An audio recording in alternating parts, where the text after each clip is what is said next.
Federation Thane जिल्हा cooperative housing सोसायटीचे आज महिला दिनानिमित्त कार्यक्रम महिला दिनानिमित्त 8 तारखेला महिला दिन झालेला आहे. पण त्याचं औचित्य साधून सीताराम माने यांच्या अध्यक्षतेखाली महाराष्ट्र हाऊसिंग ठाणे हाऊसिंग बोर्डाकडून स्त्रीचा सन्मान तो दिनानिमित्त महिलांचा सत्कार सोहळा इथे आयोजित केलेला आहे.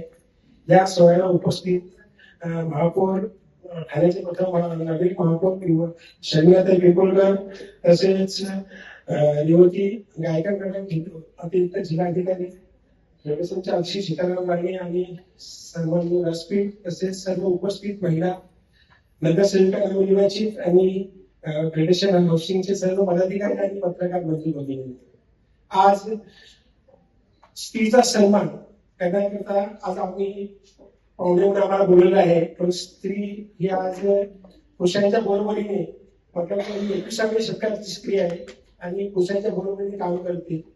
पूर्वी चूल आणि मूल मर्यादित होती. चूल आणि मूल या प्रकारचे स्त्रीची ओळख केली जात होती. पण या 21व्या शतकामध्ये स्त्री आज पुरुषांच्या बरोबरीने पुढे गेलेली आहे.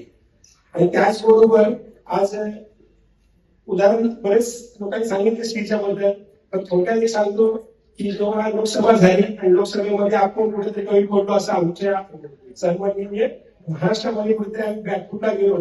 पण तेव्हा ते काळानंतर स्त्रीचा सन्मान होणं गरजेचं आहे म्हणून राज्य मुख्यमंत्री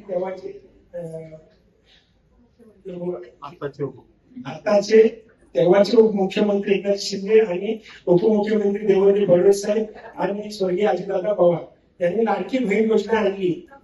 आणि ती योजना आणल्यानंतर राजकारणामध्ये महिला काय करू शकतात ते उत्तर दाखवून दिलं. 200च्या वर सीट ह्या महायुतीच्या आलेल्या आहेत. त्याचबरोबर जे पाकिस्तानने आपला वार झाला होता आता, तेव्हा सैन्यदलातील 2 महिलांनी राफेल किंवा ह्या क्षेत्रातून दाखवून दिली स्त्री पण कुठे कमी नाहीये. परंतु या खंत वाटते या 21व्या शतकात की आपण कुठेतरी स्त्रीचा सुरक्षेच्या दृष्टीने पण ते कमी पडत आहोत. भविष्यात आपण स्त्रीची सुरक्षा आणि सन्मान करता याच्यावर काम करण्याची खरी गरज आहे. तर सर्वांनी मिळून आपण हे थोडे संपर्क करूया. किंवा भारतात महाराष्ट्रात असतील किंवा आपण ठाण्यामध्ये तरी आपण स्त्रीचा सुरक्षित आणि सन्मानाच्या विषयी नक्कीच आपण सर्वांनी मिळून एकत्र काम करूया. आणि इथे स्त्रीच्या आपला महिला दिनानिमित्त बोलून जो सत्कार सोहळ्यासाठी आम्हाला उपस्थित केल्याबद्दल हाऊसिंग व्यवसायाच्या खूप खूप शुभेच्छा आणि सर्व महिला वर्गांना महिला दिनाच्या खूप खूप शुभेच्छा इथे सांगतो. जय हिंद, जय महाराष्ट्र, जय श्रीराम.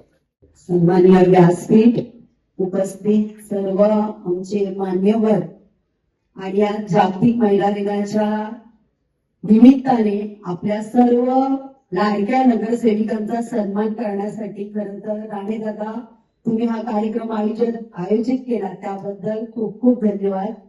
गायकवाड मॅडम तुम्ही बोलात मी आता नगरसेविकेबद्दल काय बोलू, तर मला खरंच तुम्हाला सांगायला आवडेल की आमचे शिवसेनेचे मुख्य नेते माननीय उपमुख्यमंत्री एकनाथजी शिंदे साहेब ठाणे शहर हे त्यांचं घर आहे. आणि या घरामध्ये माझ्या भगिनी आज त्यांनी नगरसेविका म्हणून नेमलेल्या आहेत. तर जसं कुटुंबामध्ये आपल्या घरामध्ये एका स्त्रीचं जेवढं महत्व आहे तेवढं मला वाटतं साहेबांना नक्कीच वाटत असेल की मी महाराष्ट्रावर काम करतोय पण माझ्या ठाणे जिल्ह्यामध्ये मला पण माझ्या महिला भगिनींकडून चांगलं काम केलं जातंय याची कुठेतरी मला वाटतं शाश्वती त्यांना निर्माण झाली. आणि आज भारतरत्न डॉक्टर बाबासाहेब आंबेडकरांच्या संविधानात जरी 50% असेल तरी या ठाणे महानगरपालिकेमध्ये 75% महिला आज त्यांचं नेतृत्व करतायत. आणि प्रत्येक स्त्री आपल्या प्रभागामध्ये खूप चांगलं नेतृत्व बजावते आहे. पण त्याचबरोबर त्यांचं कुटुंब आणि त्यांचे पती हेही त्यांच्या बरोबर तेवढ्याच खंबीरपणे उभे आहेत.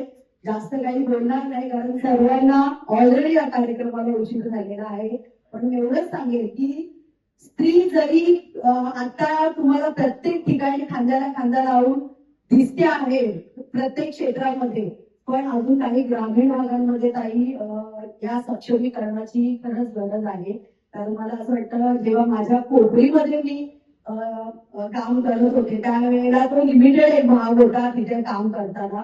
पण आता जेव्हा साहेबांनी आपल्याला ठाणे शहरासाठी काम करण्यासाठी संधी दिली तेव्हा वेळेला अनेक अशा महिला माझ्याकडे आल्या आहेत ज्यांनी कामाच्या संदर्भात आपल्याला काही माहिती दिली आहे किंवा आम्हाला कामानिमित्त काही महापालिकेतून आपल्याला काही कामं आयोजित करता येतील, योजनेद्वारे करता येतील असं सांगण्यात आलं आहे.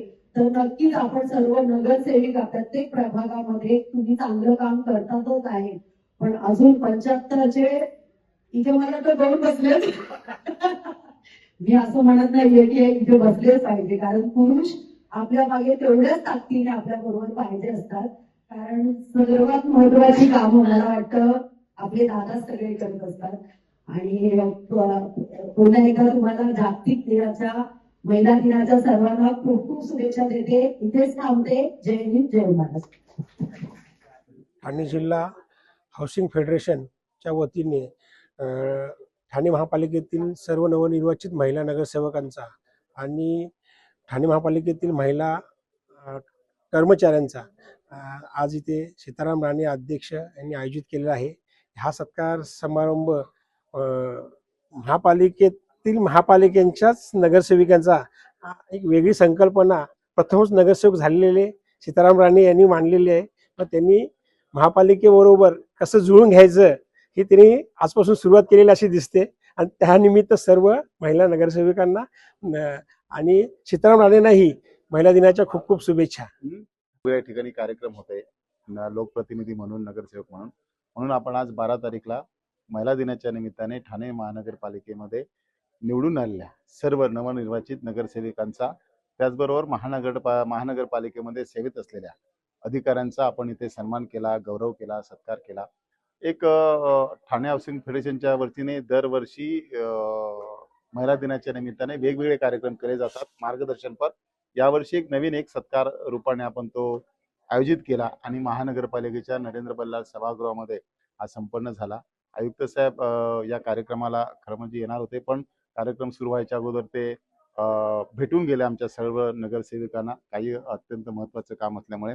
मी धन्यवाद देईन महापौर पिंपळेकर मॅडमना, त्याचप्रमाणे उपमहापौर पाटील साहेबांना आणि आमच्या अतिरिक्त जिल्हाधिकारी गायकर मॅडमना की चांगल्या प्रकारे हा कार्यक्रम आयोजित केला. बहुतेक 70% नगरसेवकांनी या सगळ्या सत्कार सोहळ्यामध्ये सहभाग घेतला. मी सगळ्यांचे आभार मानेन आणि धन्यवाद देईन. The Thane housing federation society तर्फे मला वाटतं राणेदादा तुम्ही आज 8 मार्चला खरं तर जागतिक महिला दिन होता. पूर्ण महाराष्ट्रावर महिलांचे सत्कार सगळीकडे चालू होते, पण आज ठाणे महानगरपालिकेतल्या आपल्या सत्कार मूर्ती, आपल्या सर्व नगरसेविका यांचा सत्कार या संस्थेमार्फत आज इथे नरेंद्र बल्लाळ या सभागृहामध्ये संपन्न झालेला आहे. नगरसेविकांनी प्रत्येक प्रभागामध्ये केलेलं त्यांचं नेतृत्व आणि कर्तृत्व बघूनच मला वाटतं त्यांना हा सन्मान इथे देण्यात आलेला आहे. त्याचबरोबर आमच्या जिल्हाधिकारी गायकर मॅडम याही आज इथे उपस्थित होत्या आणि मी पूर्ण माझ्याकडून आणि माझ्या ठाणेकरांकडून पूर्ण सर्व आपल्या महिलांना जागतिक दिनाच्या खूप खूप शुभेच्छा देते. इथेच थांबते. जय हिंद, जय महाराष्ट्र.